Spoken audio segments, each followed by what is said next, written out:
Where's Fielder? He's gone to the dogs.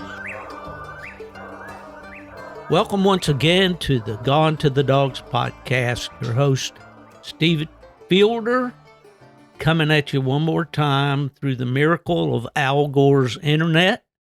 Those of you out there are streaming this thing probably on your phone, maybe listening through your Bluetooth on your truck.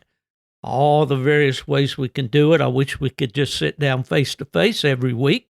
Oh, we can't do that, obviously, but we can at least get together through this medium, and I'm very pleased that we can, and especially pleased today to have a friend that I haven't known all that long, but it didn't take very long for me to figure out that this is a good guy that I really enjoy talking to, and I know you'll enjoy hearing his story. I will briefly give a plug to the book I wrote called Gone to the Dogs, A Coon Hunter's Journey. It is available online. You go to stevefielderbooks.com and you can order one there. If you want it signed, I'll be happy to sign it for you. It's a first edition, 200 pages, about 22 essays or chapters there, mostly about coon hunting, some about bear hunting, but it's all about tree dogs, and I think you'll enjoy it. I also want, in the way of house cleaning, it's easy for me to say, right? To say thank you to my friends out at DU Hunting Supply out in Washington State. They're way out there on the West Coast. But man, do they have great customer service. You know, it's kind of like I tell people about falling to sleep. You know, I say I can turn the switch off and be asleep before the room gets dark. Well, when you order from DU's Hunting Supply, it's almost that fast to the UPS man or FedEx or whatever's delivering your package to the door. These guys do a great job. Not only do they have virtually everything you need, for your hounds and for yourself out there in the outdoors, they also have some of the best customer service, and they do definitely service what they sell.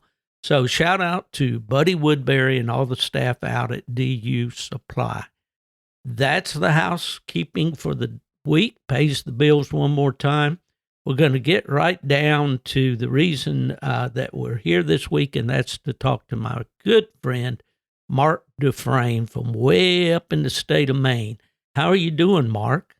I'm doing good, Steve. Thanks for having me on. Well, I appreciate you sitting still there for all that windy introduction and advertising and all that. But and the funny thing about that is Buddy doesn't require me to do that, but I do it because he's good to me, and I want to reciprocate a little bit there. I'll give Buddy a plug. I've bought all my stuff from Buddy for years now, and I tell you, I don't think there's a better person when it comes to customer service on their product.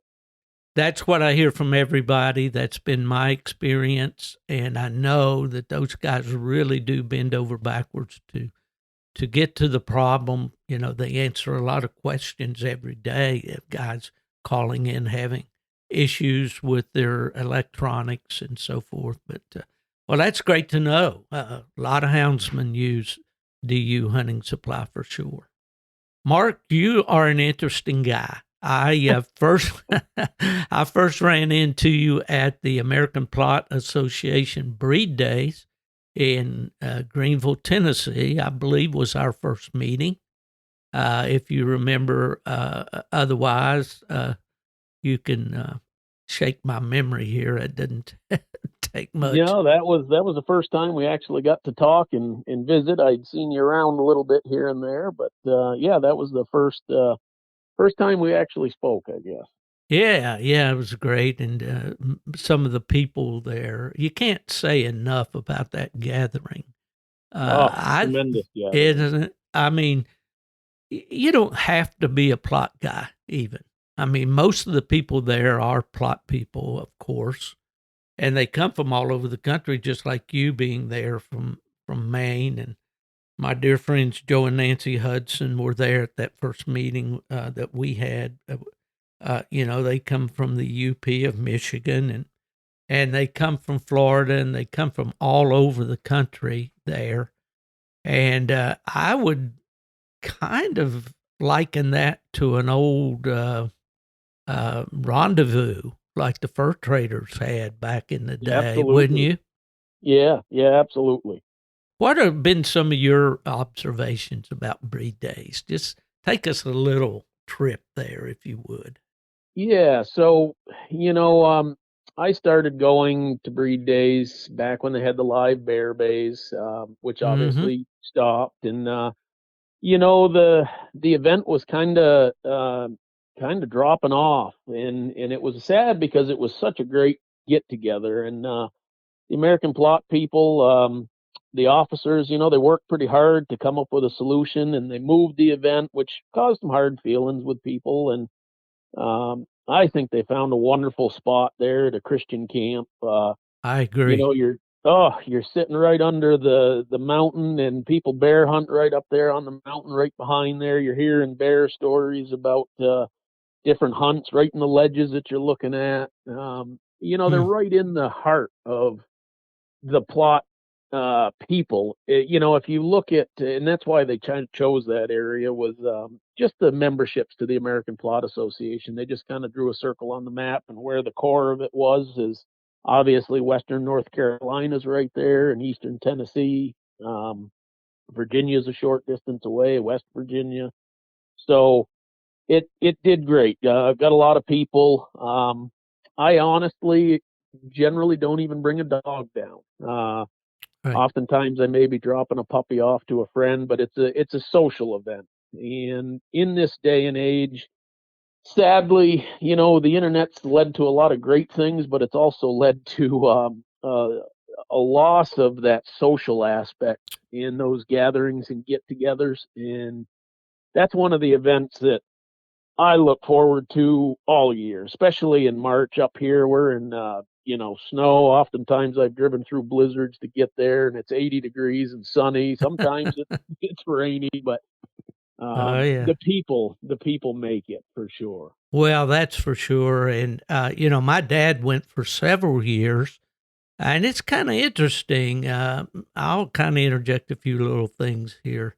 When the APA days, the APA first broke onto the scene, um, it the people that came there was kind of I'm going to get in trouble for saying this, I guess, but there was kind of a hodgepodge of dogs. Yeah, I remember my dad's first trip to down to I think it was Hickory Grove, one of those the location down there. I think they had for several years in South Carolina, yep. and he came back and he said, "Well, I met, saw some people and I enjoyed the conversations and all." And he said, "But I'm not sure what kind of dogs they're promoting because most of them don't look like anything that I've ever called a Plott dog." But that has definitely changed over the years, and the people that are really more serious about big game hunting with Plotts have made uh, APA breed days their go-to event, for the year. I'm sure you would agree with that. Absolutely. You mentioned just briefly the days when the live bears were used.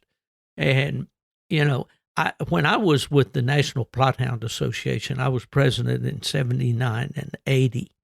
And in 1979, I started what we called the National Plothound Association Bear Championship.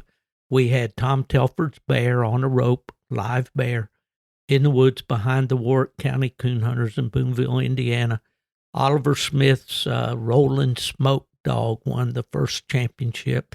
It was the first year we had trophies for bear events with actual bears at the top rather than a dog tree and a coon. So, I tell you all of that to say I was 100% in favor and supportive of the bear events and the bear bays and all of that goes with it. However, the political climate changed. The last year, the 2 years after I went to or that I had that bear championship in Boonville, Indiana, we were scheduled to go to Flora, Illinois, and were met. Actually, I was a director by then. I had served my second term. And we were met by the townspeople and the local authorities, game authorities, and said, you can no longer have the live bear. And if you do, we're going to confiscate the bear, and those responsible are going to jail. It was just that cut and dried. That was just the story. And Tom Telford, who is still living, thankfully, I understand his health is probably not as good as it could be. He said, people come a long way to do this. I'm going to do it. They came to see the bear events. We're going to have them. We were able to talk him out of it because no one wanted to see Tom go through that. And Right. So we had to back off on it. And then, the APA had the bear events, and it was in a contained environment. But the anti-hunters got a hold of it, of course, sneaked in with cameras, took some pictures, put together, some fake news about it, and began to spread it all around. And when that happened, I was working for the American Kennel Club. The American Kennel Club came to the American Plott Association, who was their parent club at that time, and said, we have gone to our attorneys, we have gone to focus groups and everything else, and we cannot find a way to defend the live bear anymore. Now, I told you all of that, Mark, to say that there were a lot of people who said Fielder was at AKC. He could have stopped that. He could have changed that. He could have made that different. He's the guy that should have stood up. And if Sadly, there's no standing up to those people. No. And as we're seeing, it's just become worse and worse and worse. And Yeah. There's nothing one single individual could have done to prolong that anymore. It's just the way times are changing, and sadly, that's what happened. Well, this is my podcast, so I took the opportunity to plead my side of the story. I don't blame you. And some people can rebut that if they want to. They're certainly entitled to.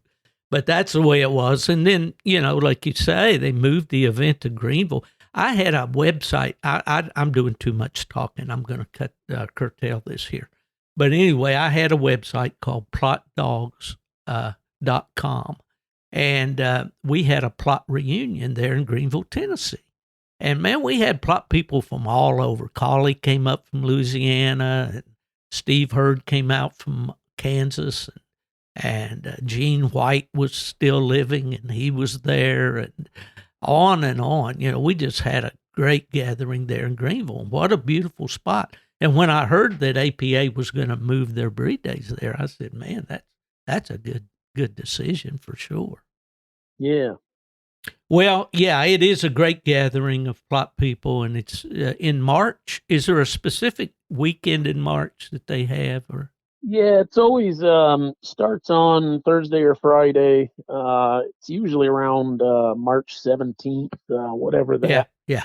Okay. Excuse me, whatever that day falls on. Right. Well, I think there's tent camping there, is there not? Yes, there's tent camping. There's hookups for campers. There are a limited number of cabins and hotel rooms on site. Yeah. And there's also very easy hotels access. That's one thing that I really like in Greenville is, the town's just up the road, 15 minutes. You got hotels, dining, lodging, everything you could need. Yeah, for sure. Okay, well, that's enough about APA breed days, I guess. We ran that rabbit down. We took that rabbit path and we caught that sucker. Okay, let's talk about Mark Dufresne here a little bit. Give me some background. Where'd you come from and how'd you get here? Sure. I'm not sure how many people are interested, but we'll lay it out there. So I was born in Western Massachusetts, which is oddly enough, I say the state of Massachusetts and everybody cringes, but I can assure you where I grew up in the hill towns, was much like eastern Tennessee and western North Carolina. We grew tobacco, farm tobacco. That was a major crop. We were just simple hill folks. The world kind of went on around us, and obviously it eventually caught up to the place. I moved out of there when I went to college, went to school for wildlife biology, and traveled the country working some different jobs. Enjoyed that, but always done taxidermy. I guess I started that when I was about 8 years old, and that was always kind of a fallback job. So that's kept me busy, and that's currently what I do. And uh, up here, I do the taxidermy as well as guiding bear hunts, and um, gets me a chance to hunt a little bit more with the dogs and work on the breeding program. Well, as you mentioned that doing that, I've noticed that you've been, especially lately, doing some work on bear skulls. You want Yeah, to talk about yeah, that a little bit? sure. I do.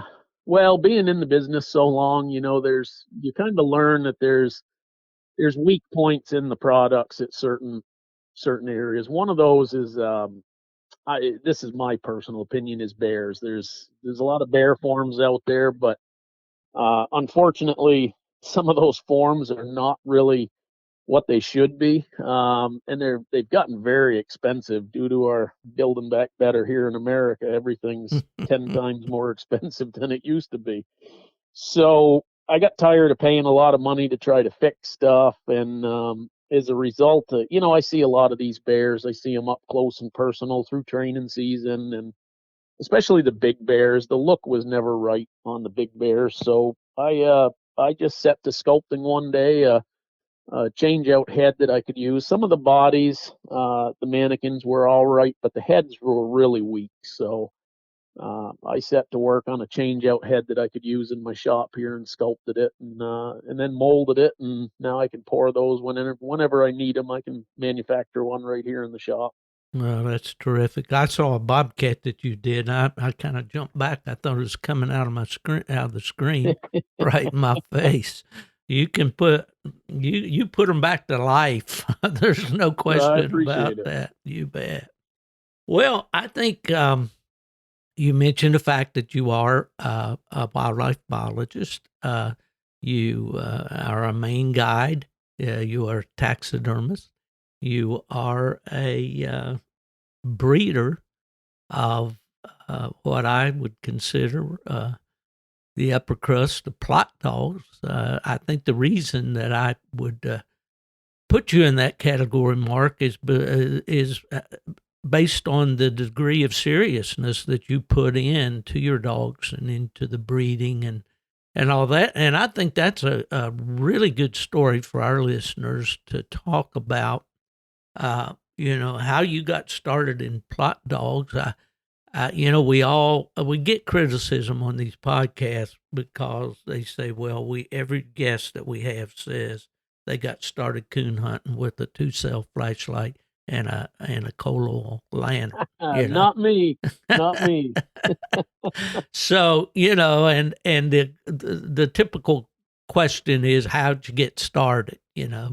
Sure. Give me just a little Cliff Notes version of how you got involved in hounds, first of Yep. all, and then Well, we'll progress to the Plott dogs. absolutely. So, my introduction was farm life, I guess, and we were always my entire life, from my earliest memory, we were dog people. We hunted whatever you could hunt with dogs, whether it was rabbits or bobcats or bears or whatever. I was fortunate, and I wished I'd have known at the time what I had, but we had a very good friend, Chip Sprague, who at the time was working with Leroy Hogg of the Swampland Plott. They were very close friends, and Leroy would come out and hunt every year in Massachusetts and Vermont, and New Hampshire. And anyways, the first time I got to go is I was sitting at the bar room waiting for the old man to finish his beer, and Chip came in, and it was a Friday afternoon. He said, "You want to go bear hunting?" And I don't even remember how old I would have been, maybe 10. I jumped at it. I thought this was the coolest thing I ever had seen. I had not bear hunted at that point, but we went up, and I still remember it like it was yesterday. We went up to Vermont, and Steve Orchid was along, and Craig Tanner and Chip, and anyways, we had a great adventure. We caught a nice bear, and I remember climbing up the side of this mountain, and we could look up through this gully, and the dogs. I mean, the racket was just unbelievable. I'd never heard anything like it. It was like an amphitheater coming off the side of the mountain, and we're climbing, hands and feet. I mean, you needed all fours there, and Oh yeah. all of a sudden we see Steve at the bottom of the tree, and the bear starts coming down, and the pistol was drawn and the shooting commenced. I mean, I was in the middle of a Wild West scene. I thought it was the wildest thing ever. And the next thing I know, there's a ball of black coming down the gully towards us, and dogs, brindle dogs all over it, rolled down by us and settled at the bottom. And I thought that was just about the greatest thing I'd ever seen in my life. And to this day, I think it was probably one of my best memories. Pretty hard to beat. Pretty hard to beat. So honestly, Yeah. I was no coon hunter to start. Right. I jumped right into the bear hunting world, and honestly, it was a lot of years before I realized people used anything other than a Plott to bear hunt with. I Yeah. didn't even know there was other bear dogs. Well, down in the southern Appalachians, pretty much where I grew up, and all, there was a lot of gray dogs, and they would breed just about every color but brindle. But my dad had done some reading way back when he was in service, getting ready to ship out to the Pacific in World War II. He read about some Plott dogs in North Carolina. So after he settled back in West Virginia, he set out to go find some, and actually found his first registered Plott right there at home. Yeah, it was, and from that point on, it was all pretty much all Plott dogs for me. But the experience where I hunted was most of the people did not hunt Plott. They hunted these English type dogs. They came all colors: red bone, black and tan, walker color, blue tick color, red tick color. Like I say, just about everything but brindle. But well, that's a great beginning. So, how did it progress from there? Well, unfortunately, for us in Western Massachusetts, before we even knew it, one day we woke up and we had no more bear hunting. And it was a sad day. We didn't even really know what was coming. It was voted out, and the political scene had changed, and it just hit us. Nobody was organized. We didn't even know it was really coming, and everybody kind of had to sell off the bear dogs. And we still bird hunted and rabbit hunted, coon hunted some. Did what we could, but the days of the bear hunting were pretty well numbered. For a while we'd still go up to Vermont or New Hampshire and hunt, and some of the guys went to Maine. But it was tougher, especially for me as a teenager. So I really wasn't around the bear hunting for a spell, and then I got into college and whatnot. Um, and then I worked around the country, lived out in Oregon for a while, and got to assist on a few problem cougar catches Mm, and some dogs. And of course, that was exciting. That sort of reignited a little, and ended up settling back home here, and made the mistake of going bear hunting with some friends again, and it was all over from there. I had to have dogs, and I started with every conglomeration you can imagine. Whatever it was that I could afford, I was trying it. And sadly, there wasn't a lot that was working. The dogs of the past that everybody had, it was gone.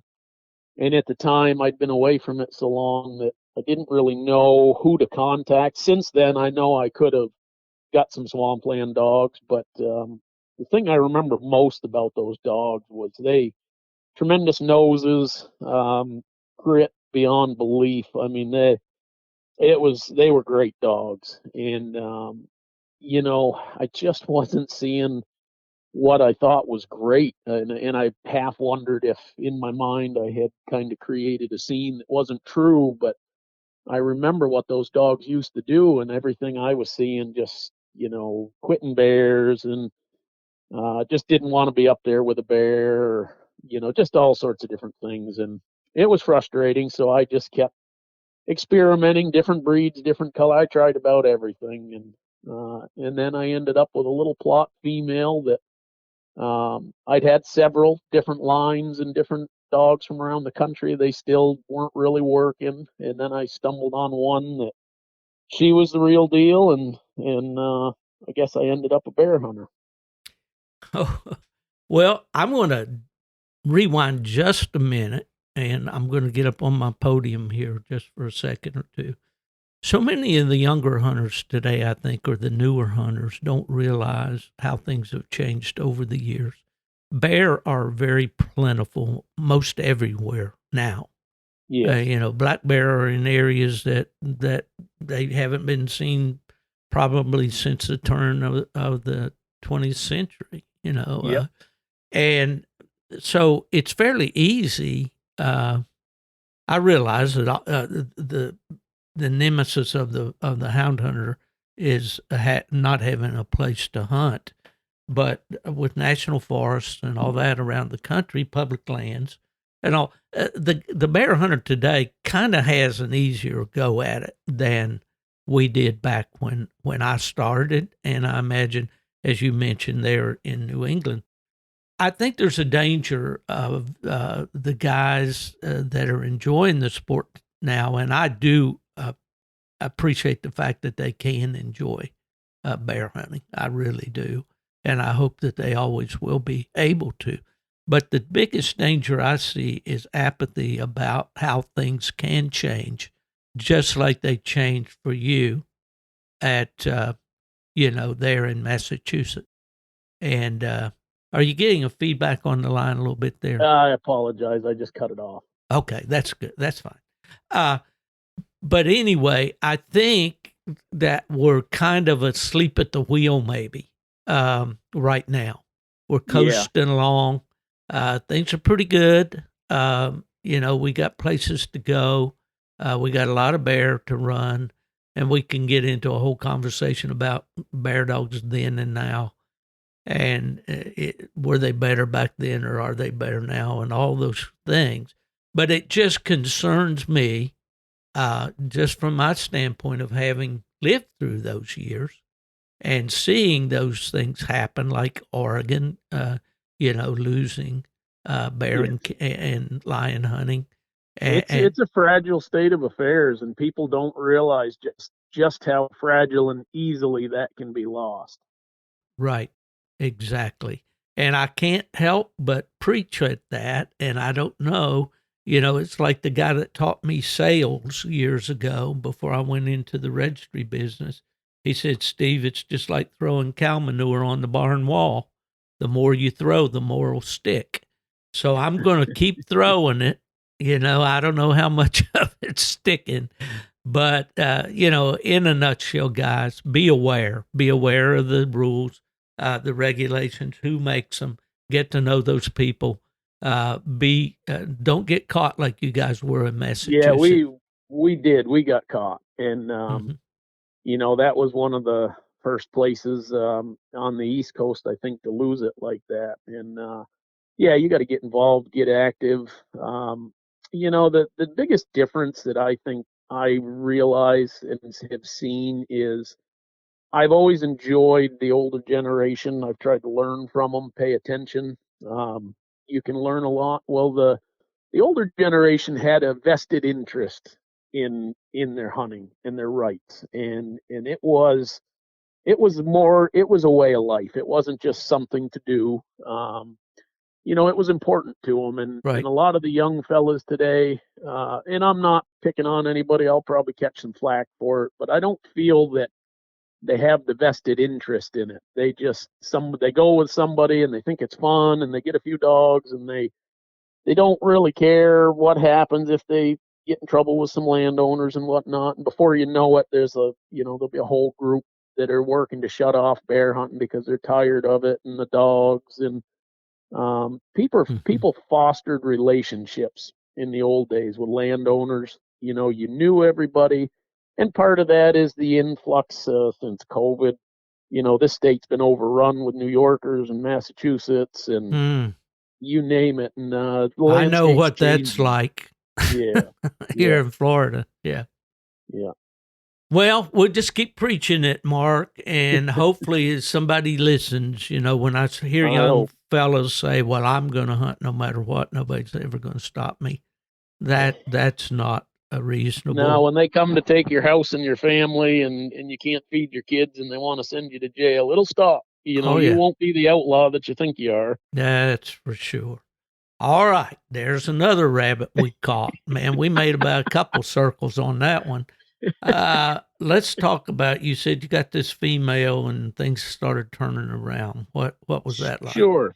So, honestly, I didn't really understand breeding. I'd been exposed to some different genetic stuff, in the wildlife field, and I had a pretty good understanding of that, but I didn't know really much about proper breeding and bear dogs and line breeding, inbreeding, you name it. So I was just getting this dog, getting that dog, and and trying them, and of course.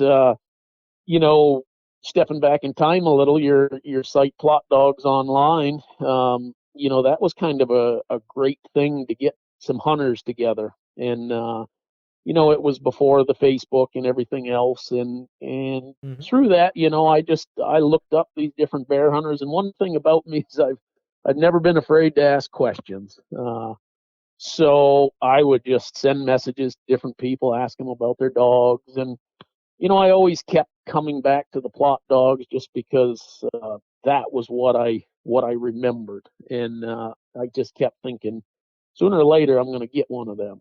Um, I'd Mm. met Steve Hurd on there and heard about his dogs, and I just thought I would try one. So he brought one down to me at breed days, and she was about 4 months old, and oh, sorry about that.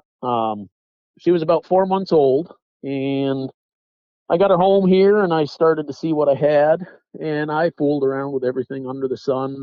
It didn't matter whether it was squirrels or chipmunks or woodchucks or anything. I just, I was game to hunt anything, and so I had this woodchuck I trapped, or a neighbor trapped one day, and put it out in the field there, and I let her see it a little bit and let it out, and got under a log, or actually a big rock is what it got under.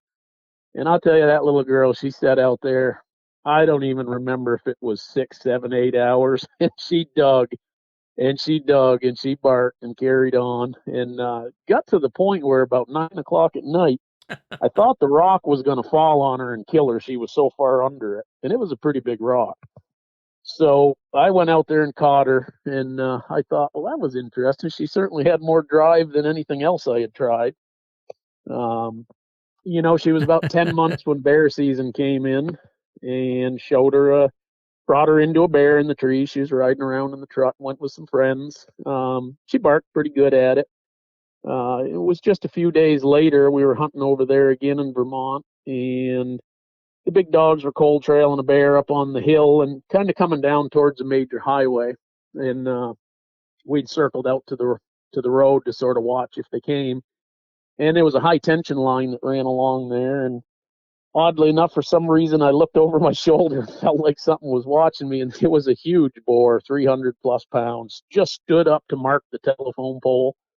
And he wasn't 20 yards from us. And I said, wow, look at that. And, all the big dogs were out. The only thing we had in the truck was little Brin, about 10 months old. So Dan Dockham was along on that hunt, and we ran over to the truck and grabbed her, and it run into the same side that the dogs were cold trailing on, but down at the bottom of the mountain.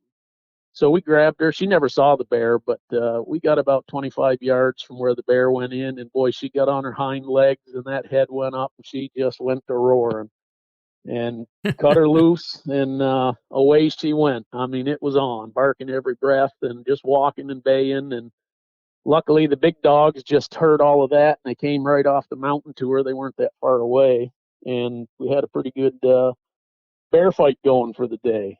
She Mm-hmm. ended up being the last one that we caught. She wasn't barking towards the end of it, but that was, 5 or 6 hours later Of or course. whatever it was. And she was still following along though, so I liked what I saw. And she just kept getting better and better as time went on. You know, not a I'd say if there was one weakness in her, I didn't know how nervy, how gritty she would be, but she was doing a good job making trees and seeing a lot of bears. She had some pretty good dogs to run with there with my friends, and we just kept hunting her. And how old was she there when you put her on that big bear? She was 10 months old when she was Yeah. on that bear. Mm. Yeah. And just got lucky it didn't turn around and thrash her. Yeah. Well, you let's know? rewind just a little bit. Now, she came from Steve Hurd, Yes. and what was she out of? Steve's. So she and as I talked with Steve more, a name I kept hearing was Joe Hudson and the Shamrock Dog. Right. So, me, I looked up, I got a number for Joe Hudson and I gave him a call. And I'd say when I started talking with Joe was when I started to understand things a little more. So, Brin was actually off a dog that her mother was a dog that Joe had bred, Cindy, Mm-hmm. and that was off of Joe's Ellie dog Mm-hmm. and his Digger dog. So Ellie, Mm-hmm. very, very nice dog. Yes, She could rig, she could fight. I think you hunted with her I did. before. I did Yeah, for sure. yep, total package. And Digger, I think I didn't ever get to hunt with him. Uh, he was a pretty nervy dog. One thing I did learn about Joe's dogs is, he used to like the grit and Yep. always had good nose in him, Mm-hmm. and he liked them to work a bear. So on the top side, the father was Banjo, and Banjo was oddly enough out of Ellie on the bottom. So we were double bred on Ellie, Mm-hmm. and I liked that. And then a butch dog that was Steve Hurd's, and Right. Mm-hmm. so I just tried to learn more and more about the breeding, and as time went on and hunting her, I believe she was about 2 years old, and I'd been hunting here in Maine.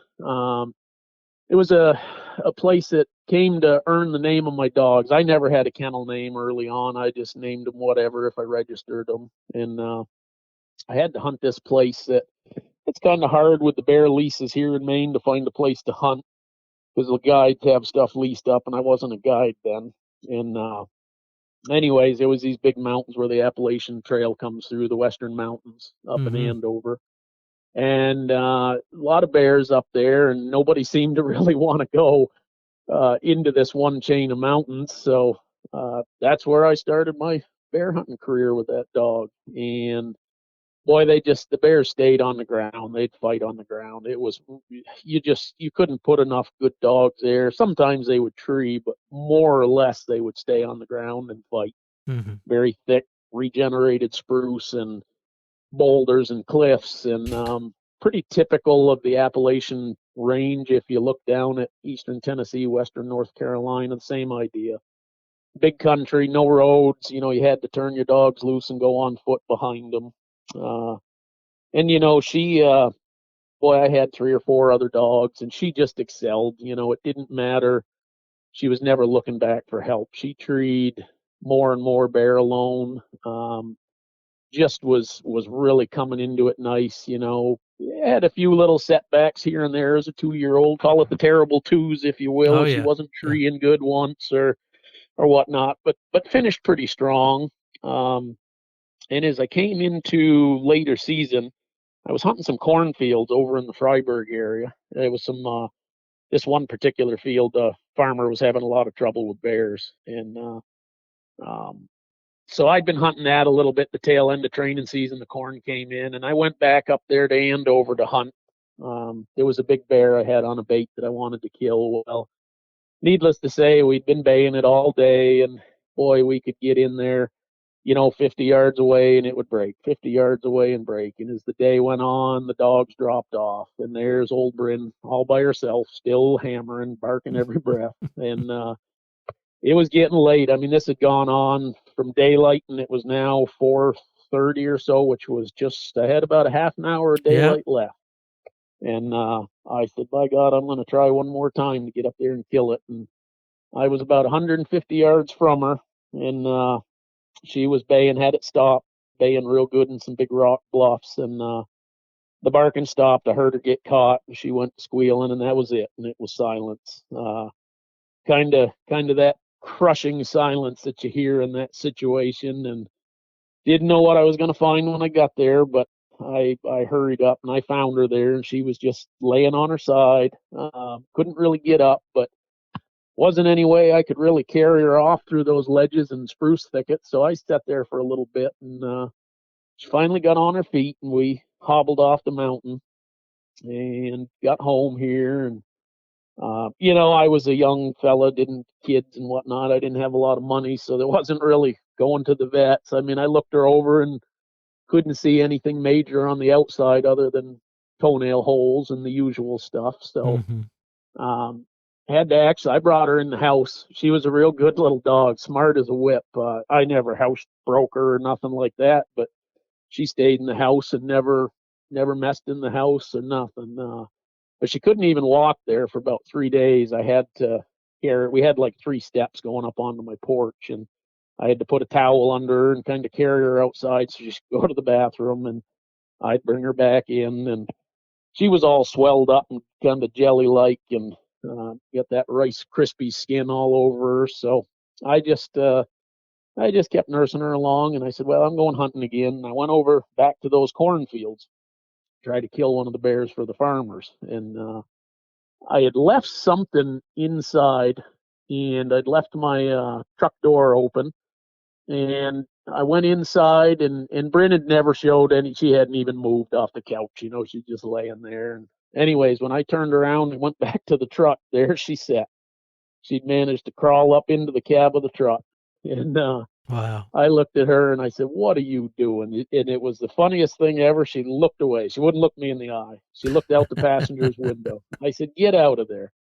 And she moved over a little to the passenger side. I said, all right, you want to go that bad? I'll let you go for a ride. Never figuring I'd do anything with her other than she'd go for a ride. Uh, got to the cornfield, and she'd hunted that in training season, so she knew where we were, and full of bears. And boy, she jumped right over my lap, kind of fell on her face when she jumped out because she wasn't feeling real good. But into the corn she went, and actually I had to catch her because I hadn't even collared her. I kind of tackled her, threw a collar on, and I said, "Well, if you want to go that bad, go." And I'll tell you, it wasn't 5 minutes, and she was bayed solid right in the corn. And it come out of there. I cut a couple dogs in. So they drove it out and they treed it. And I walked into the tree, and she wasn't treeing much, but she was sitting there looking up, and you could tell she was hurting.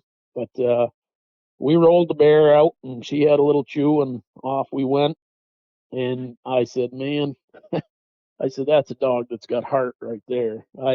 I was impressed to say the least because she was a mess. And about a week later, I was sitting there just patting her down on her dog. Elsa had her back outside, and I noticed I was checking her belly and stuff to make sure there was no hernia because she got tore up pretty good.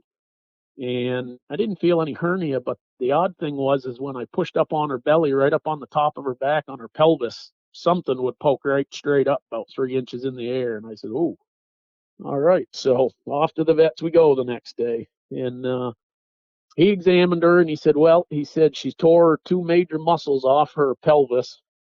And he said, honestly, the fact that she's even mobile, let alone running, he was mystified. And he said, honestly, if we go in there and repair it, he said it's going to cause more scar tissue than what she would have right now if it heals. So just let it go. And it healed on its own. And we went into cat season that winter, and I started really working her on bobcats. I had hunted her the first winter some, and of course this was her second winter, and boy, she started catching cats pretty good. She was silent on cats as a young dog, And when she opened, you knew she was looking at it. And she actually treated several cats that way because she'd sneak right up on them and pop them up. And she just was trailing exceptional. 20 below zero. She was jumping cats, and I thought, boy, I'm liking this. And we came into the third year, which would be her second real summer of hunting, and she just never looked back. Boy, she wasn't worth a damn as a rig dog when she was young. She'd just lay down in the truck. She wouldn't do anything. Well, into her third year, she started striking bears like crazy, and I'd put her up there, and she looked like a natural. And the other dogs I had couldn't even smell a track she was striking. I'd throw her down, and she was pretty tight-lipped on a real old track, so she'd tend to get out there 500-600 yards before she'd really start opening. And you just couldn't get anything with her because they didn't know. And she just treated, I don't know, probably 20 bears by herself that year. Now, was this Most in her second or third year? She would have been, I think she was born in July, I believe, and that would have been her 3-year-old year. Yeah. Yeah. Yeah, she was born. She was born July 18th, 2007 is when she was born. Describe her physically. So, nice, tight-built dog, smaller dog, 45 pounds. Nice brown, dark brown brindle to almost a black face. Good ear length on her, just nice, kind of rounded head. I liked her build a lot. Good angles in her rear end and front end. Good agility. Very fast little dog on track. One of the things that I really liked about her was, and I'll be honest with you, like the cat hunting thing, that was kind of new to me. We'd cat hunted as a kid, but I didn't know anything about it. Well, she was kind of turning me into a cat hunter, and things I noticed about her was cats when they're jumped will tend to screw down, and in bad conditions or bad snow, they get the snow messed up, and it's hard for that dog to keep the pressure on the cat to catch it. And they'll just circle in a small area, and then as the dog's searching on the backside, they'll jump out of there and run. Well, she would, when that happened, she would just go silent. She wouldn't say a word, and she'd circle out. Of course, now we're coming into the GPSs, so you could see all of this. Right. And I could see her make a circle, and boy, she wouldn't say a word. And then all of a sudden, you'd see her just hit and line out straight again. And every time she had the cat, and I was going right with her on foot, so I was seeing all of this. And times when the cat's here, when they're jumped, they'll go to water and ice, half frozen rivers. They're pretty famous for that. So I was hunting along this really bad, dangerous river, the Dead River, and this cat, she'd jump it and it would run right to the river. And curious enough, I noticed it right away, but she'd hunted that spot a few times. And what she would do is she would just run down the bank of the river. She had amazing winding ability. And the cat would cross the river, and then he would run along the ice on the other side of the river. So instead of her trying to follow where the cat went, she was just running down the river 100 yards. And when she could smell that the cat peeled away, cat figured it was safe, she would cross the river, and then she'd get right on the track, screw him down again. He'd come right back to the river. So she did this a dozen or more times, and she was actually gaining on the cat, and it was really bad conditions, probably 15 to 20 below zero, windy, mealy, icy snow. Just blew my mind, and I did end up seeing the cat. We didn't catch it, but I saw the cat, could have shot it. Thought that was pretty neat. So I liked that. She had brains, very, very intelligent dog. Um, no matter what you did, she could figure it out. And I coon hunted her, I cat hunted her, I bear hunted her. Anything I could hunt, I hunted it. And she seemed to know. Very rarely would she mess with a coon in bear season, once in a while, but she just seemed to kind of know, what you wanted of her. Uh, and her ability on, like, she didn't have anybody showing her how to trail or any dog to trail with. She just had to do it on her own. And her ability to find the game when the track got tough, it just really made me take notice. Yeah. She could just had an uncanny ability to find where the game was and get it jumped on its feet. You know, when we talk about these exceptional dogs like that, the one thing that always seems to come into the conversation is intelligence. You Yeah. know, and that can be that can come to bear in so many different ways. You know, I always like to say that I like a pup that's intelligent enough to absorb the training that I'm trying to give him. You know, but the natural ability is of course always to me more important than something that I've tried to train in. But the cat stories are particularly fascinating to me. I've never been a bobcat hunter, although I have been on bobcat hunts. In fact, I probably one of the last times I hunted bobcats was with Joe and Nancy Hudson up Yep. in the snow up there in outside of Kearney where they live, and one of the best books, and I might have mentioned it on a podcast before.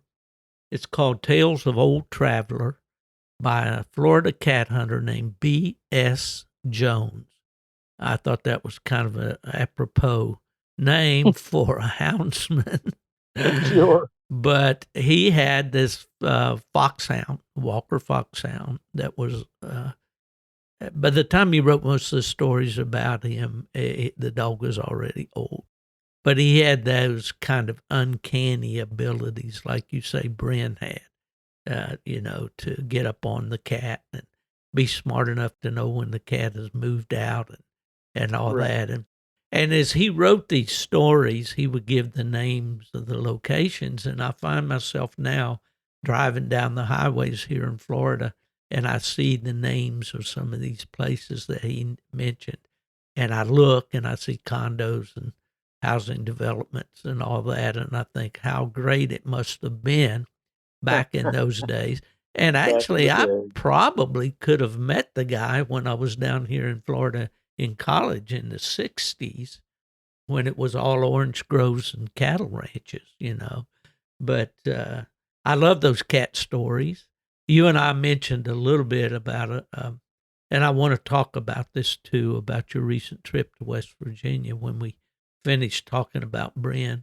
But one of the best Plott dogs that of my experience was John Harris's Santana dog, and John hunted Santana quite a bit on cats. Yeah. In Yep. fact, he got his testicles frozen or frostbitten, He and was sterile, wasn't he? he was. And when Yep. my dad wanted to breed this Bronco's Fancy Julie female, that was our best bear dog at the time. We couldn't breed to Santana because of that, so we bred to his son, a dog named Milton, and got some good dogs out of that cross. But anyway, let's get back to Brin. Did you breed her at all while you had her? So I did. Now, I was, looking back at it, I was a fool for not breeding her sooner. Um, but I kind of went on a mission to try to learn as much as I could. I'd had I don't want to say several, but I've tried a number of other Bluff Creek dogs, and what I found was, their stick or grit was not quite what I needed here in Maine. Some parts of the country it was perfect, but where I was hunting these bears, they preferred to stay on the ground, and um, I was struggling a little bit with the dogs not getting enough pressure on. So I was trying to learn much as I could about grit and nerve and Joe's dogs, and I was traveling around the country hunting a little bit. Tried to hunt with different dogs to actually see them instead of just taking somebody's word for it. And that's where I actually met Joe Walker and Norman Walker down in West Virginia that were friends of John Harris's, and I hunted with John, and I spent several years down there hunting with those guys. Tried different dogs, just experimenting, and I wanted to get the right dog to breed Brin to. As time went on, I was just I was impressed with her ability. One thing about the cat hunting is it enables you, at least here in the North Country, we're doing it on snow, so the way I hunted, I went with the dog, turned her loose and went right behind her. So you're seeing this stuff in the snow that the dog is trying to work through. And times when you're scratching your head in a bear race, you wonder what's going on. You could actually see what was going on with the cat hunting, and I believe it really turns them into exceptional trail dogs. And when you're right with your dog, encouraging them, a lot of dogs they may give up and come back, and then Mm-hmm. somebody just jumps in the truck and goes somewhere else. Well, with the cat hunting, you're right there with them, so you're encouraging them and you're showing them what you want, and the dog's excited that you're excited, and they tend to work a little harder, and they Mm-hmm. they develop that ability to grub on a track. Right. And you know there was this one, and, and I'll mention this. Everybody will think I'm crazy, probably, but I mean, I had a friend there that saw it, and I couldn't believe it.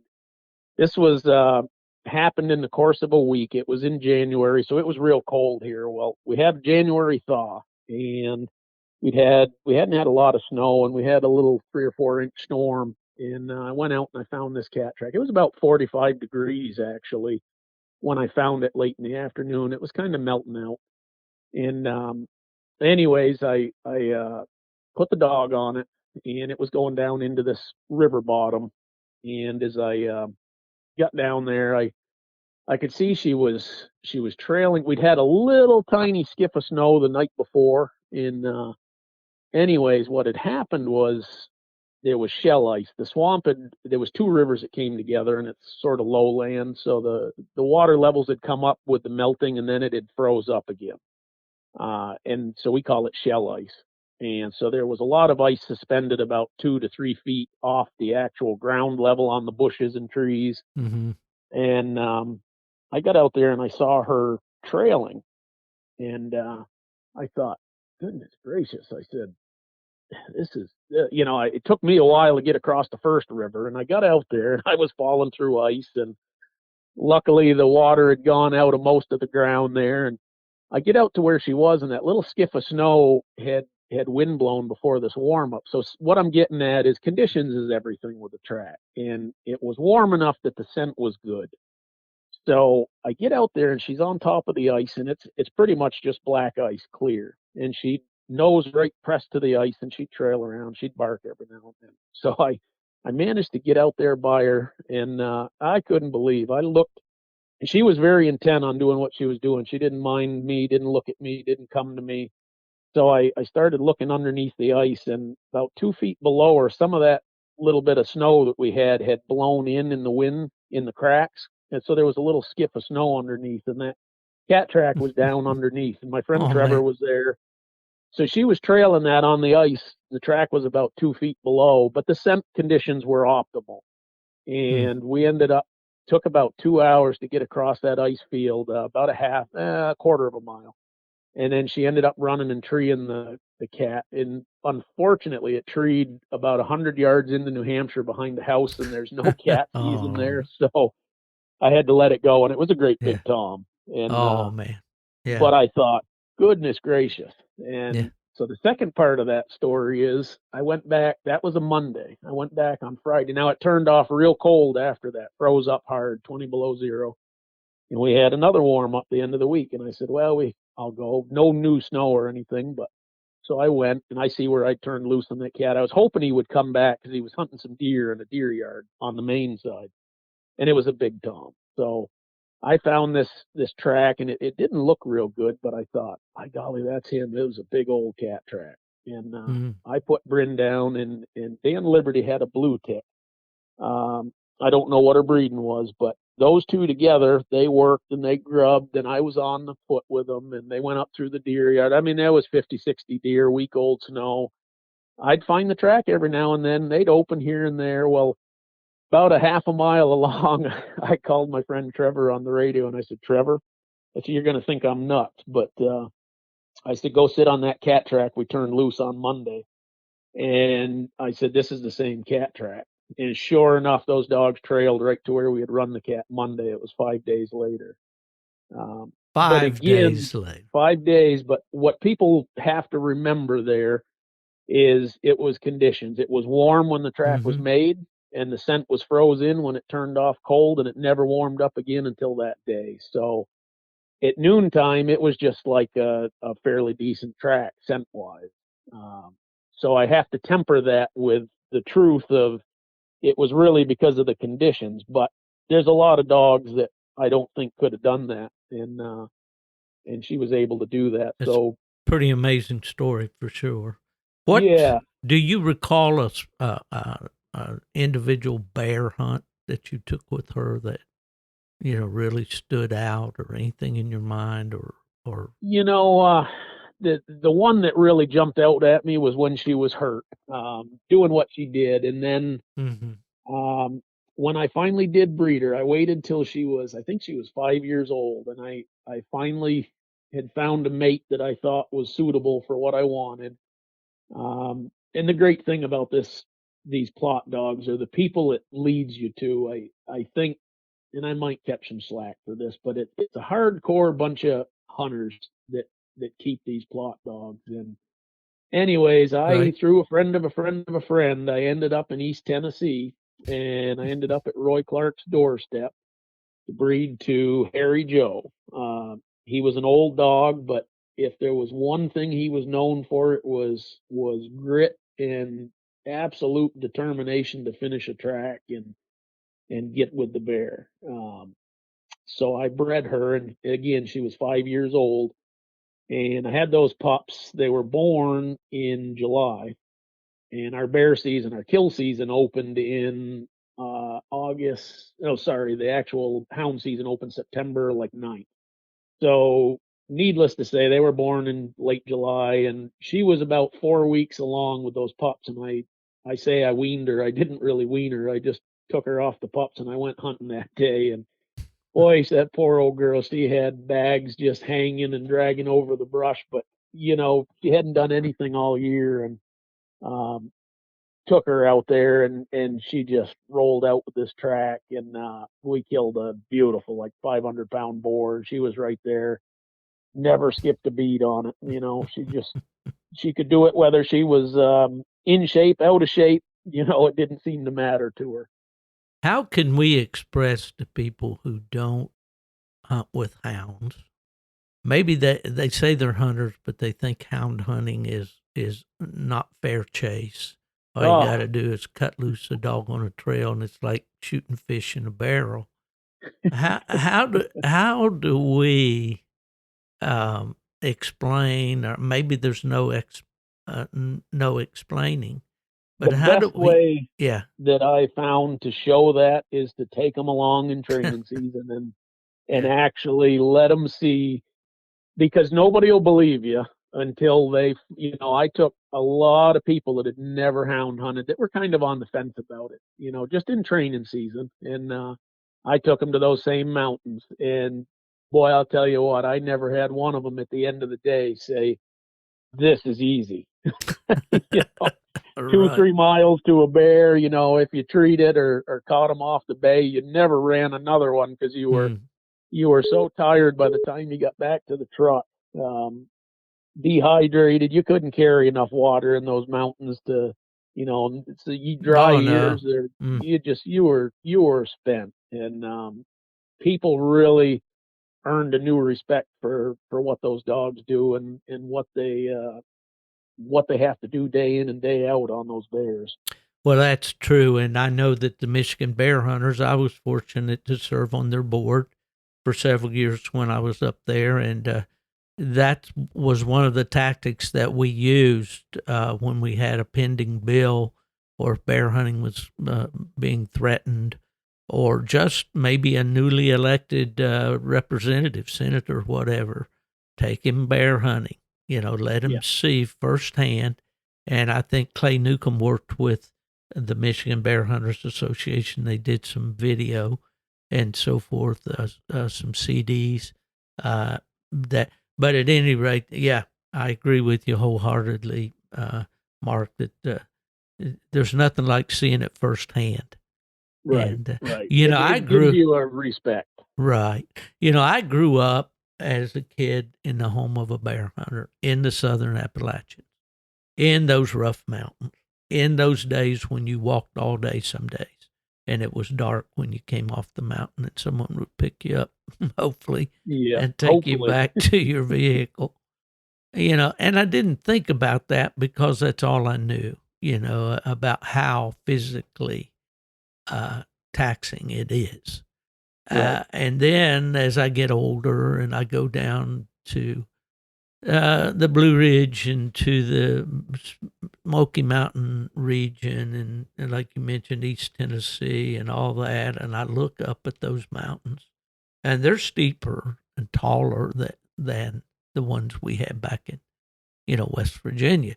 Our Right. highest mountains are in the 4,000 foot above sea level range. Theirs are in the 6,000 Yeah, foot, exactly. And I look at those and I think about the ruggedness of those hunters and the determination. And I read the stories of how they struck a bear over on Raven Fork or something over by Cherokee, and the Yeah. dogs run all the way across Smoky Mountain, they call it, and Yeah. then they go over into Tennessee and they follow them, Right. On on foot. foot. Yeah. And I'm like, what? you know, it really is. These dogs were chiseled out of granite by some really tough hunters. Right. And that's always amazed me in the story of the Plott dog. The endurance factor, How do you do that? Yeah. It's that's what I mean. I mean, the Plott breed is unique to me. I find it interesting that such a hardcore group of hunters or personalities throughout history. If you look, there's been some pretty colorful individuals that had Plott dogs and hunted, and they were always very hard going. I mean, you take some of those East Tennessee, Western North Carolina guys. They'd travel. They'd pick up. They'd Some of them had never really left home, and they'd just pack up a truck and they'd go across the country to go run bears in Idaho or Yeah. Washington. That's a pretty tough individual back in the day. Oh yeah, yeah, for sure. Yeah, I love the old stories, the stories in the mountains. Dearly love visiting with Roy Clark. That was one of my disappointments this year at APA days. I was only there one day. My mother. We knew that time was Right. getting close, and so my brother and I ran down for one day, and I didn't get to see Roy. I did get to visit with several of my friends down there, but anyway, what a great he just epitomizes the Southern Appalachian bear hunter to me. He does, and there's, in all fairness to the bear hunters down there, there's probably hundreds that are just like him. He just happens Hmm. to be the one that I know that I stumbled on Yeah. through dumb luck, and he's willing to talk to you and teach Hmm. you, and Yeah. Yeah. and boy, he's taught me a lot for sure. I wouldn't Yeah. be where I am now. I mean, that was, I crossed Brin onto his Hairy Joe dog, and only had a few pups out of it, but boy, it put me in the bear hunting business. Yeah. Yeah. And it was fun. I'd done a lot of research at that point and tried to learn more about line breeding and why Brin was like she was and what she went back to, and as I learned more about Harry Joe, is actually Roy, oddly enough, had really liked when Charles Gant got started in dog breeding. Roy and his daddy Hugh helped him hunt the dogs, and Charles Hmm. would give him dogs and whatnot. And anyways, there was a particular dog that Hugh had gone to Ohio with Charles to pick up, and that became Gant's Night Ghost. And so Gant's Night Ghost came out of, you had a pretty good combination of dogs in there. Green's Rough and Black River Flirt. So you're going back to Joey Boy and Green's Daisy May and Smithfield's John, Burnett's Bell. Well, oddly enough, what I learned was, uh, you know, there's some particular dogs that were in a lot of bear dogs when I traced them back. Um, and obviously, when the Plotts were originally registered, there was a lot of Ferguson bred dogs. Oh, yeah. So that always got my attention. But Smithfield's Fly, North Carolina Tom, and Nickel Stormy were three dogs that basically coming out of one cross of Smithfield Smoky and Smithfield's Cubby. And Yep. boy, I saw those dogs, and everybody's bear dogs that I hunted with, like they seem to be in there. Now this is way, way back, but if somebody's line bred and carefully selected and worked on those dogs, I think it still has a bearing today on their abilities and traits. And Joe Hudson's the Shamrock dogs. If you go back through those, you're going to have the Butch and Jill cross. He used Sure. Bandit a lot. Yep. The Doc dog, Ursus Hmm. Rowdy's in there. I mean, it's the same dogs. They go back to the same Smoky and Cubby cross, the Burnett dogs. Joe always said he tried to get as much of that breeding as he could back in the day. Um, I was seeing things mesh, Murphy Smoky again, Butch and Jill dogs, the Hmm. Weems dogs, Paulson's dogs, Dennis Paulson's dogs, and the crosses that he bred around. There was similarities in all of these different dogs, and so when I made that cross, it seemed to click pretty well. And um, if it wasn't for Roy and Ira Jones, I would have never been able to make that cross, and it kind of really set me up for bear hunting. Well, you certainly have a firm foundation in those dogs, and you we can't see each other right now as we're talking, but I'm kind of smiling ear to ear when you start talking about those Smithfield dogs and those dogs back there, because that's kind of what I cut my teeth on. That crosses Smithfield's John to Fly, and Yep. and down through they go, and remembering those amazing dogs, North Carolina Tom, and Oh, just I mean, look at those dogs. I mean, they were beautiful hounds. Nickel Absolutely. Stormy was one of the prettiest dogs I've ever seen a picture of. Probably there are two Plotts that I think had a pretty near perfect Plott head. One of them was, of course, Nickel Stormy. He was a little houndier. In fact, my dad liked the little houndier look on his Plotts. Now, I'm not going to say he went for the Brandenburger Drum, Right. more bloodhound looking Plott. That wasn't it. But he always said, I like a hound, Steve. I like Yep. my dogs to look like a hound. Another dog that absolutely had a beautiful head, I thought, and looked like it had been chiseled out of a piece of hickory, was Cascade Big Timber. I Yep. always thought he had a beautiful head on him, a typical Plott head, the high set ear, the blocky muzzle, the gray, all of that. But I knew, and we mentioned this before when we talked about doing this podcast, that we'd probably nerd out here on a lot of this pedigree stuff.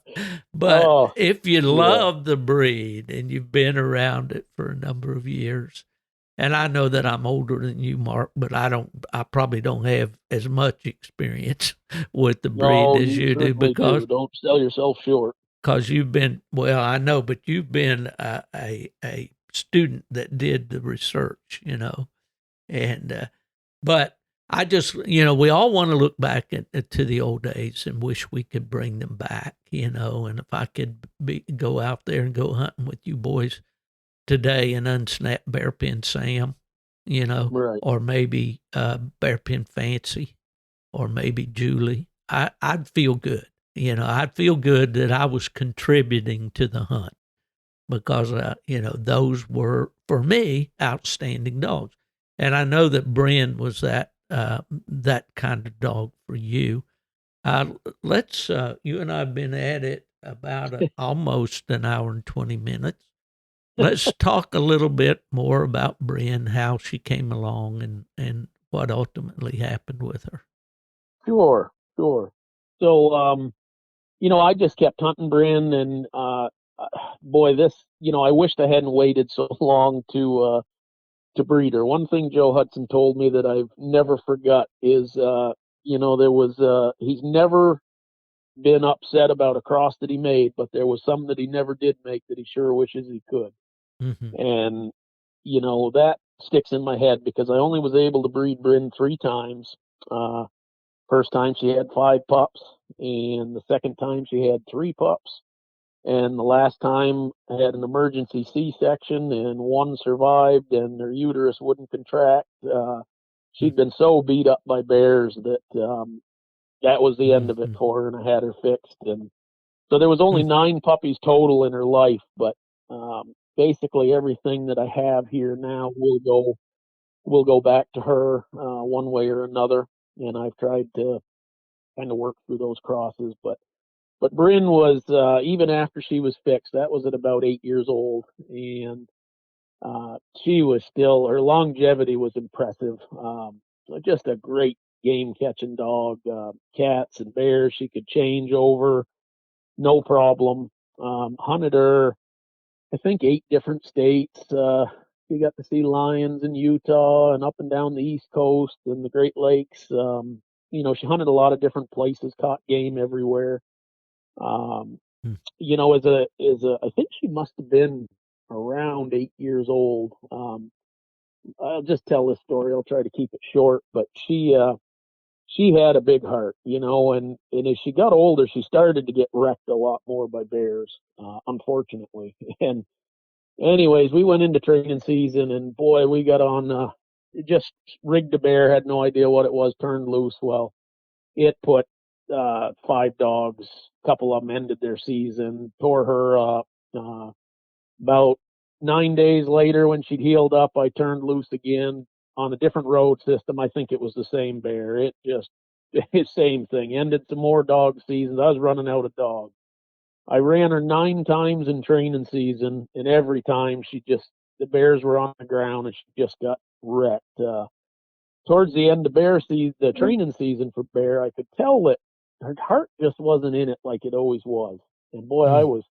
I was tore up. I was thinking I finally found the chink in her armor. And I called Roy Clark about it and asked him, and he said, he says, she's a smart old dog. He says, she's too old to give it up. And what had happened on one of my last hunts was I knew she'd struck and trailed and jumped this bear, and it was on the ground, and she just quit it and came out. And I was just like, I couldn't avoid the truth. I mean, that's what it was. We turned some dogs loose in there, and we got every dog we had wrecked on. It was about a 130-pound sow, and she just kind of followed along it, but she was pretty well done. Well, we have about a 2-week layoff period between hunting season and training season, and I talked to Roy again. He says, just get her on some bear kills. She'll be right back to where she was. And I had my doubts, but if there's one person I trusted for being able to get the most out of a dog, it was Roy.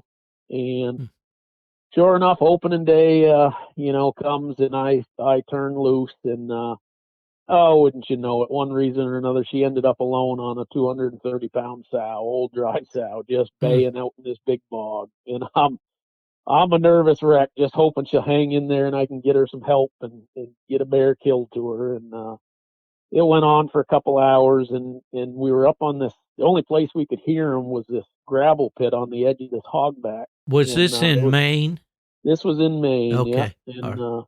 it was a big gravel pile, and we were standing way up. I'd led 5 dogs up there on top of that, and it was the only place we could hear it. Well, she got within about 200 yards of us, and they could hear her. And I turned them loose, and they went in with her. And it was a pretty good bear fight after that. And still took about 2 more hours, and we got the bear killed, and she was right there. And from that point on, she never looked back.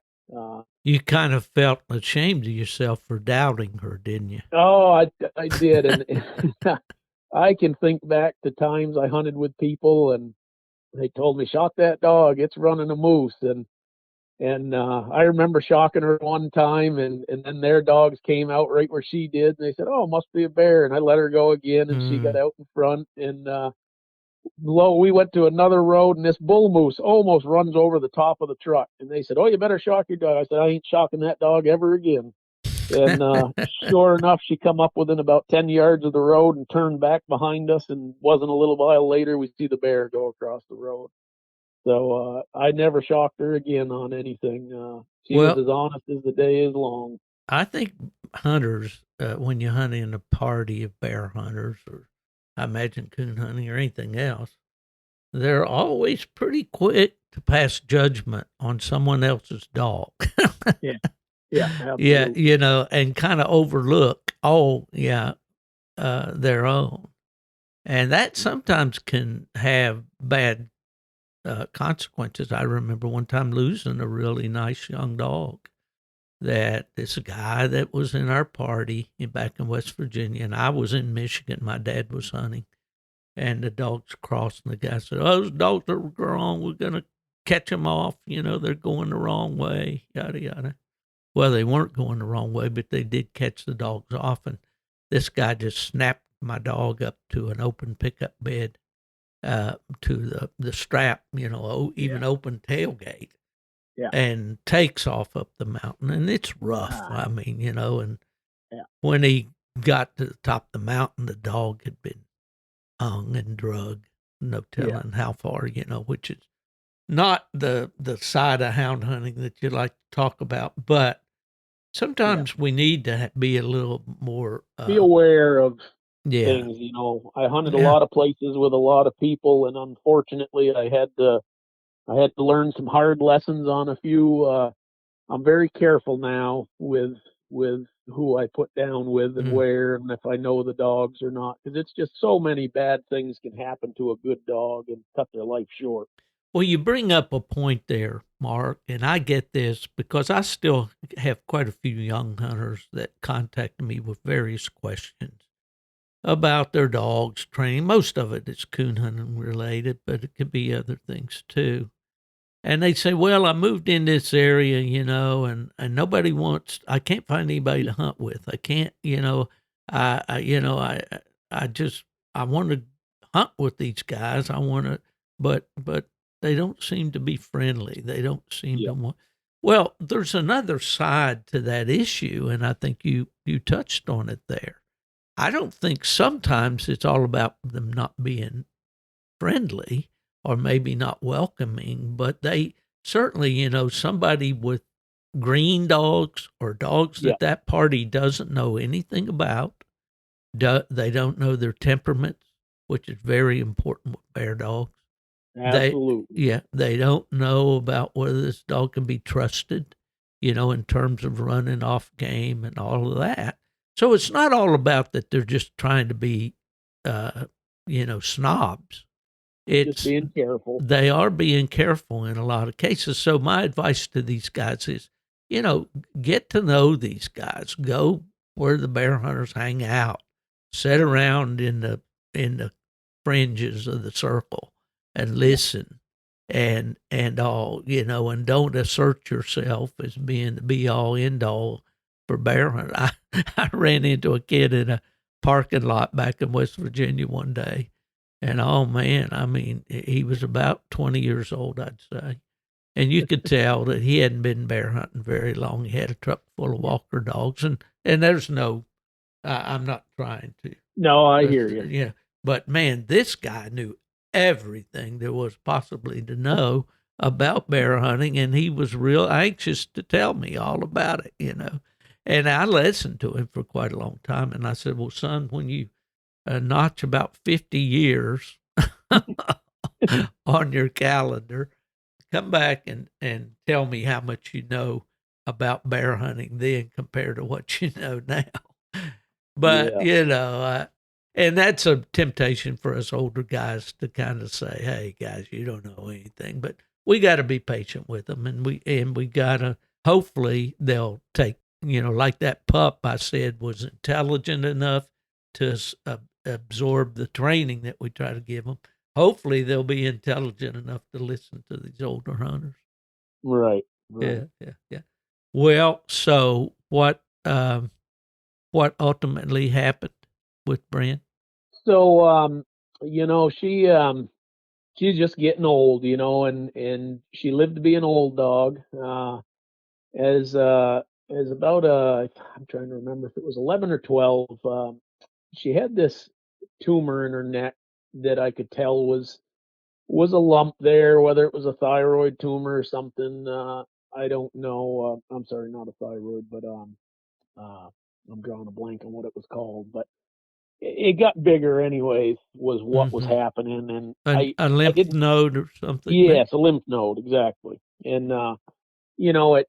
I didn't figure it was really cancerous because it was there a long time. But it started getting bigger, and actually, she got an infection in the neck, and boy, I had her on a pile of antibiotics, and I'd get her feeling better, and she'd go hunting and run herself down, and it'd come back, and that was a sort of a ongoing process there for quite a while, and that was through training season, and kind of had a handle on it. Well, I said I'm gonna run her till she don't want to run anymore, and secretly, as a bear hunter, the worst thing for a bear hunter, I think, is to watch your good dog get old. And Mm, when they get outrun by their kids, and they yeah. still got the heart, and she'd do goofy things. She'd get mad when they all caught up to her. She'd just go find her own bear. I'd find her hours later, bait up on one. They ran by her. She said, "I'll go find one that's my speed." Um, she was Yeah, famous for that. But yeah. but that infection kind of came back, and then it was she was just getting old, and towards the end of it, I guess it would have been her 13th summer. I took her rigging, just to rig pretty much. She still loved to go. And, just, I think that tumor had dragged her down so much. And actually what I started to notice is there was a tumor inside her belly. Like she had a very large bulge on one side. Um, and there wasn't much the vets could do. I'd brought her in, and they checked the one in her neck, and they said, well, if we removed it, it's blood and gorge. All the nerves are there that control breathing, everything else. I said, well, we'll just ride it out till she can't. And, you know, it, um, it just got to a point where it was really dragging her down, and just riding the rig in July, wasn't even particularly hot, but I think she almost heat stroked on me, Mm, and I just never dared take her that last summer after that and fall. A couple times she wanted to go, but I just you didn't want to leave her in the truck if it was hot or whatever. And ended up late that fall. She's still a couple of times there. I let her go before that, and she would still go out and jump bears, but she didn't have her speed, and stamina was gone, and then when that finally hit, it was coming into November, and she was 13 and a half years old, or mm, just shy of 13 and a half. And I finally had to put her down. She looked yeah, like a skeleton. I was cooking hamburger and rice and everything trying to keep the old mhm, girl going. And she'd yeah, lived inside with me for a good year now, 2 years or something. And, yeah. just wasn't anymore. Had to face the facts, and had to put her down. Well, I think that is the hardest part about being a houndsman is, these dogs just don't live long enough, you know, No, and, and they don't give up. Those good mm, dogs, like exactly. I mean, at the vets, I had the vet tell me like this dog shouldn't even be here. she Mm, she just didn't know how to give up.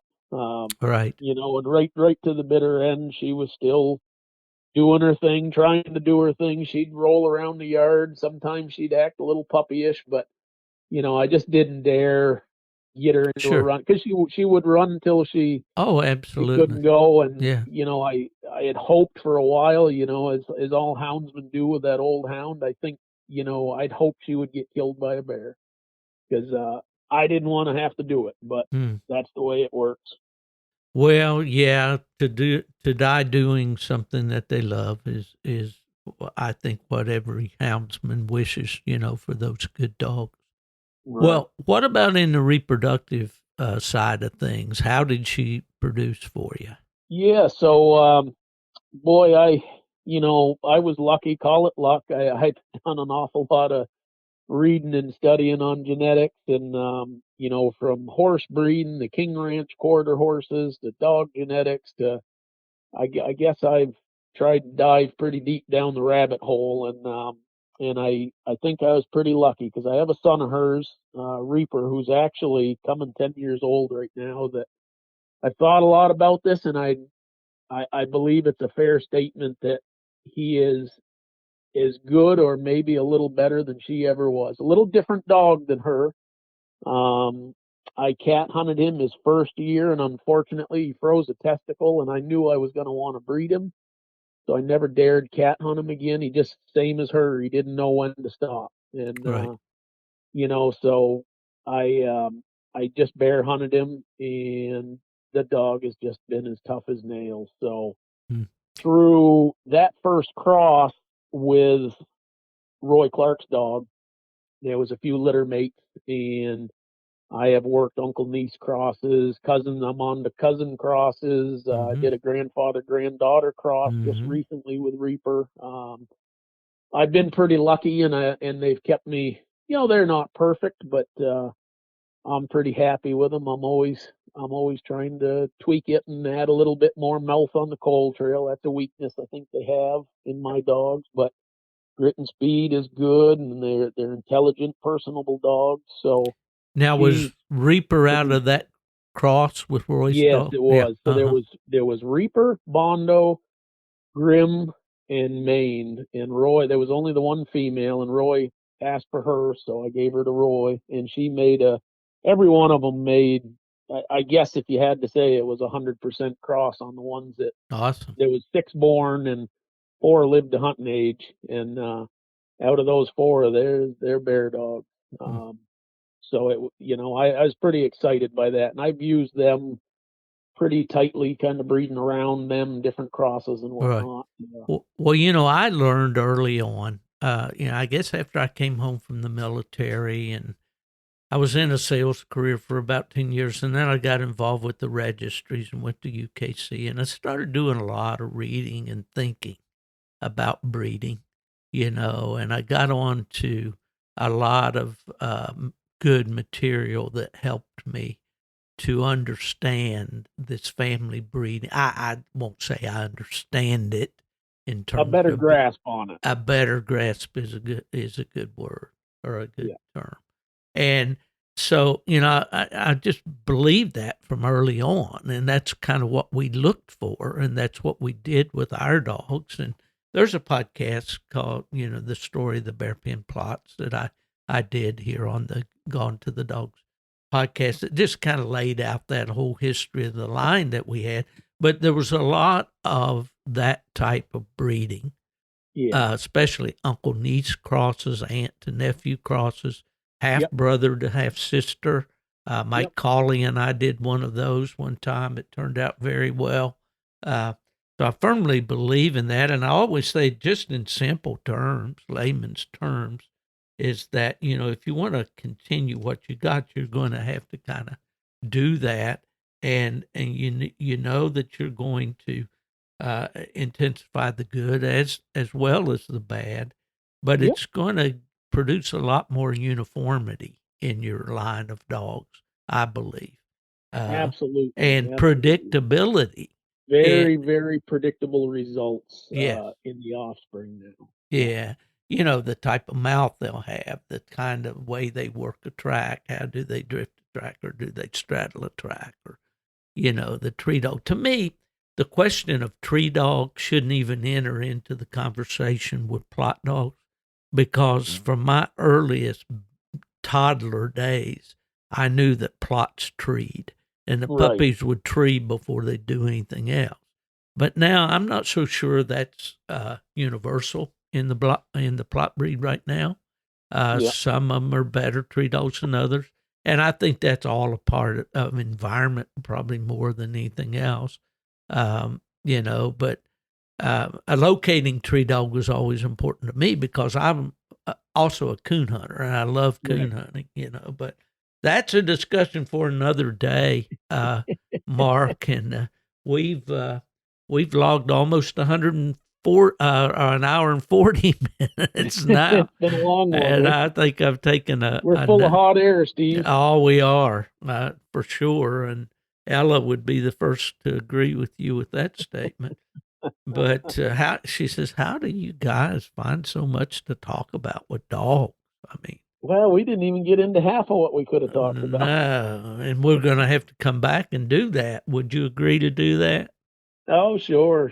I like the breeding side of it. I think there's a need for more information on that and more knowledge to make better dogs.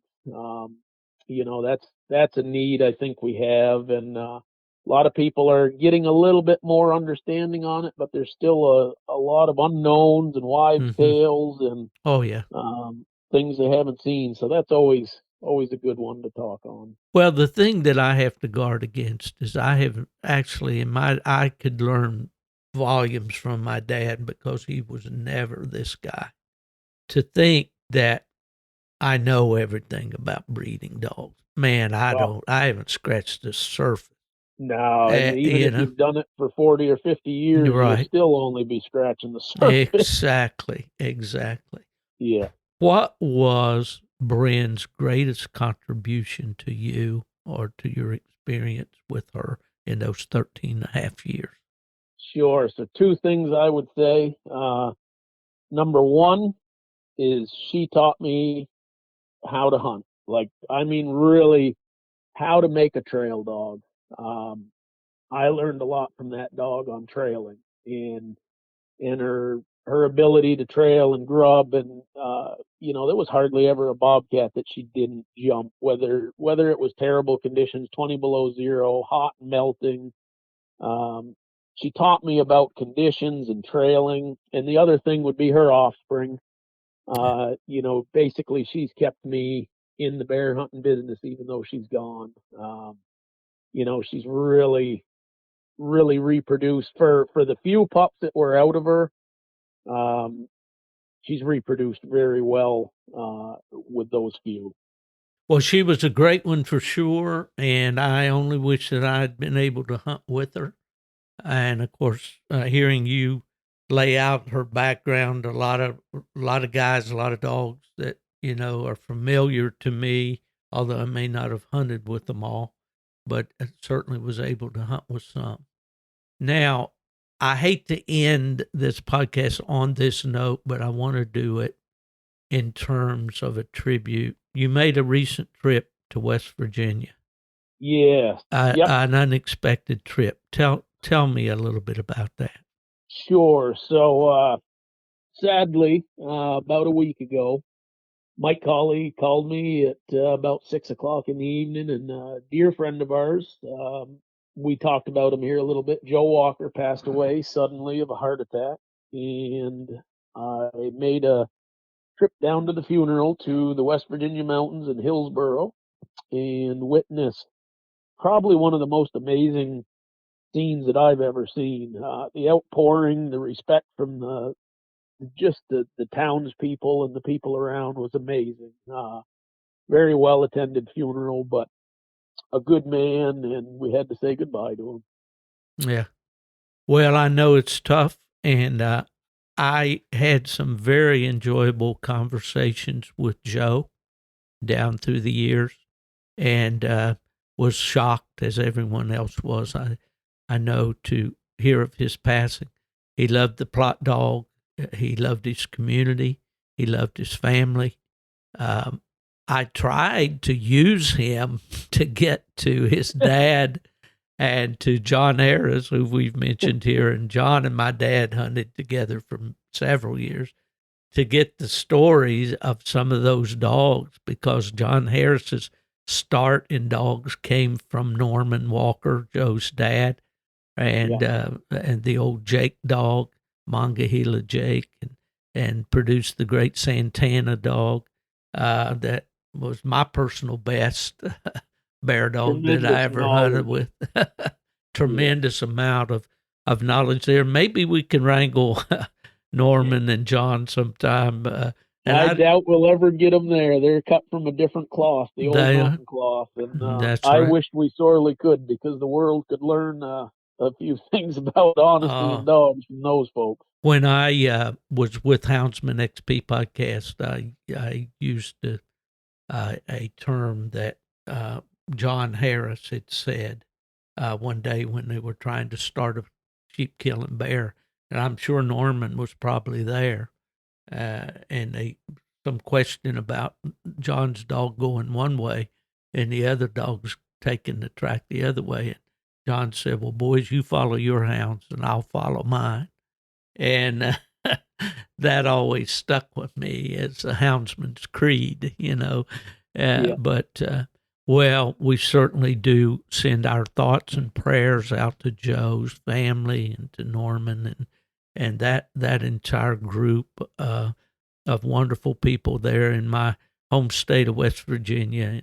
And we just certainly wish them the best as they try to go on just like Joe would have wanted them to do. Well, Mark, it's been absolutely a blast to have you on the podcast today. I do hope that we can get together again soon and talk some more about these Plott dogs that we love. And man, like I say, you wear a lot of hats. We could talk about a lot of different subjects with you. And I just wish you the very best. You have any other travel plans for this summer? Well, there's going to be I'm thinking come October, we're going to do a little memorial hunt for Joe. And so I'm that's probably awesome. heading back I'm probably going to head down to Hillsboro and have a little hunt with Norman and Hammer and all the boys. That sounds great. God's country for sure. Absolutely. Beautiful place. Well, once again, Mark, thanks for coming on. It's been a great visit with you. I wish you the very best with your hounds going forward. And friends out there in podcast land, if anybody asks you where I am, you can, with assurance, tell them he's gone to the dogs. Gone to the dogs. That's it. Fred Moran, the Redbone Man, is in the house again today. How are you, Fred? Oh, pretty good. I got to go to the doctor today. He'll tell me at 11:30 whether how good I am. But I feel okay. Just it's like a car engine, a lot of miles on, getting wore out. Well, I understand that, and I had some conversations here just within the last couple of days, for the podcast, and talking about that and how, as we get older, we still have the desire to go, and we can go, but we have to go under our terms and in our speed, That's for darn sure. I'll tell you what, Saturday night, Patty and I went, and I never know. I've hunted this woods 10,000 times, and he'll get steeper all the time. I told her, and this is the truth, I shouldn't say this because it looked like I am getting older than what I am. You're only 85, Fred. Yeah, I'm 85. That's all. That's not bad. But anyhow, we climbed the hill. We finally found a coon. He was in all thick stuff there. And she's determined to find every coon. Me, I could care less. I feel they're all there unless it's a bare tree. But anyhow, we found a coon. And I hunted hard the night before, and we treated, I think, 4 on Friday. I hunted with some other person. And I was still beat from that. But Saturday, I said, I don't know about, we had a dog get heat stroke last year. It was her dog had died from it. And let it tree too long. And anyhow, I said, hey, it's getting hot here. I said, I'm ready to go. She says, so I said, I don't know about you, but I'm too beat from last night. I said, if we see a coon cross the road on the way out of here, we're going to turn loose on it. Otherwise, I'm going home. I said, I need some sleep for a change. I wish they sold that in shots or something, or you could give yourself a shot in the arm and get 6 hours sleep. But they don't. And anyhow, so we went home after that. She says she was wore out too, but more or less didn't want to admit it. So, Oh, yeah. and I didn't go last night. I says too darn hot. It was 90 here, and that's hot for us. And Oh, I yeah. got up. I laid in the bed, watched TV. I got up around 9:30. I went outside. It seemed a little cooler. I thought I should go, but then changed my mind. Went to bed, looked better. Listen to this. My kid, we got a creek goes right through my boy's yard, and they put fish in it every time they go fishing. They came home from fishing, him and my grandson and granddaughter and so forth. They had over 50 fish in the wheel well, or not wheel well, The live well. Yeah. yeah, live well. And we put them in that creek, and I got a snapping turtle I caught 2 years ago, and he's still in there. He's a big one. He's getting bigger all the time. And I Yeah. said, he'll have plenty to eat. Well, most of them were little bluegills and a few crappies and so forth. Well, it's daytime when they came home around 6, 7 o'clock. And I'm watching to see if that turtle comes up for them fishing already. But sometimes he comes right up, sometimes he don't. I I spot something coming up the creek. Now, mind you, it's 2 hours before dark. Here comes a coon up the creek. He's going from one bank to the other bank looking for something to eat, I imagine. He Mm. spotted me. He came clear up to within 10 yards of me, and he spotted me. And I thought he was going to take a run and run back down the creek. And I just stood perfectly still. He couldn't figure out what I was for sure. But finally, it dawned on him that I'm something that he shouldn't be around. He climbed the bank right across from me. It was only about 10 yards, and he went up a pine tree there, and he just stood there. And that was something. And when I went in the house, I figured he'll come down while I'm in the house. I come back out an hour later, he was still in the tree. I did that again an hour later than that, and he was gone. So, but a couple of years ago, a female came here and had babies on the porch. And I don't know what Mm. happened to them, but two of them stuck around. Mike Yeah. got them feeding on dog food and so forth. They stayed here for about 5 months, and they finally took off. I don't know where they went. But, Yeah. well, it's woods all around us. So. I got you. Well, it seems like that animals like that people capture or they take up around home. There, they get to a point, and then they take off. My friend Johnny Brinkley down here in Florida had a doe deer, a Daisy. He used to feed her chewing tobacco. She loved chewing tobacco. But I had a deer. I had a deer here I raised also. I had him for 2 years, and what had happened? He was tame as could be. He got out of the pen twice.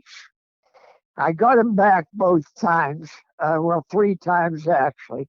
But the first 2 times I got him back by just carrying food. His favorite food was chocolate chip cookies. He went nuts on them. He'd eat a whole bag if you give him to him. Well, the first 2 times I was home and I managed to get him back in the pen and so forth. The third time, my wife calls me and she says, the deer's out. It's across the road in the neighbor's yard. I said, tell John, that was the boy who worked for me. I said, tell John to go over and get it and take some chocolate chip cookies. She says, I don't have no chocolate chip cookies. She ate them all. And I says, well, tell him try and get it. She calls me back in 20 minutes. He's up here, but the deer won't come that close to him. Well, my dumbness, I says, use a tranquilizer gun on it. Don't put too much in. And, well, he's well adept to know what to do and so forth. Well, he tranquilized it. And this happens even on a dog. You don't want it to happen, but it happens. You guess the wrong weight, you got a dead animal. So anyhow, I got home. I said, "Where's the deer?" She said, "It died. It never regained consciousness from the deer." Mm. Now, No. this sounds cruel. This sounds cruel, but the medicine that was used, even in the literature, says you can eat the animal you shoot with it. We ate the deer. Yeah. So Yeah. I, Well, why that not? sounds, Why waste that? That that's that right. resource. Well, he was a 9 point the first year I had him. And he was extra big, but he got fed everything. Mm-hmm. And he was tame and people could pet him. And when he come in Runto, he would go after me every time I went in the pen. For some reason, he never bothered my kid. He could walk up to him and do anything he wanted, and deer never went after him. But he'd go after me. I don't know why. Yeah.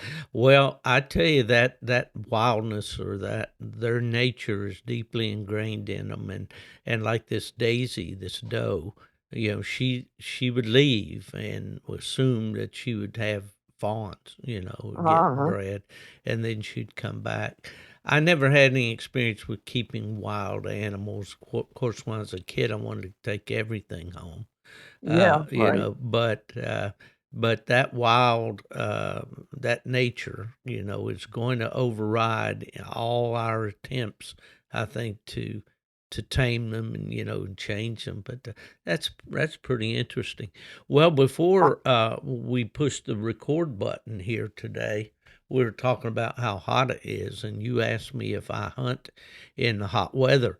And, uh-huh. I did when I lived back in Michigan trying to get a dog ready for Plott days. They always had Plott days the first weekend in August, and the hottest time of the year, really.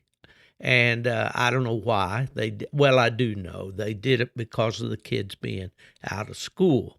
And I used to argue all the time, well, you take the kids out of school for everything else. You can take them out for a couple of days, to bring them to Right. Plott days in the spring or whatever when the weather's decent. But anyway, I would be out there, hunting in that hot weather. Michigan gets very hot and humid in the summertime, but Oh, it's not fun. It really isn't no, fun. I go a lot of nights I shouldn't go. Like you say, that last year, we had 3 dogs, 3 neighbors, and we took us a good half hour to get over there. And them dogs were really panting. I paid no attention at first, but then I noticed that they were really gagging 2 of them. I said, "Patty, we better get these dogs and get out of here."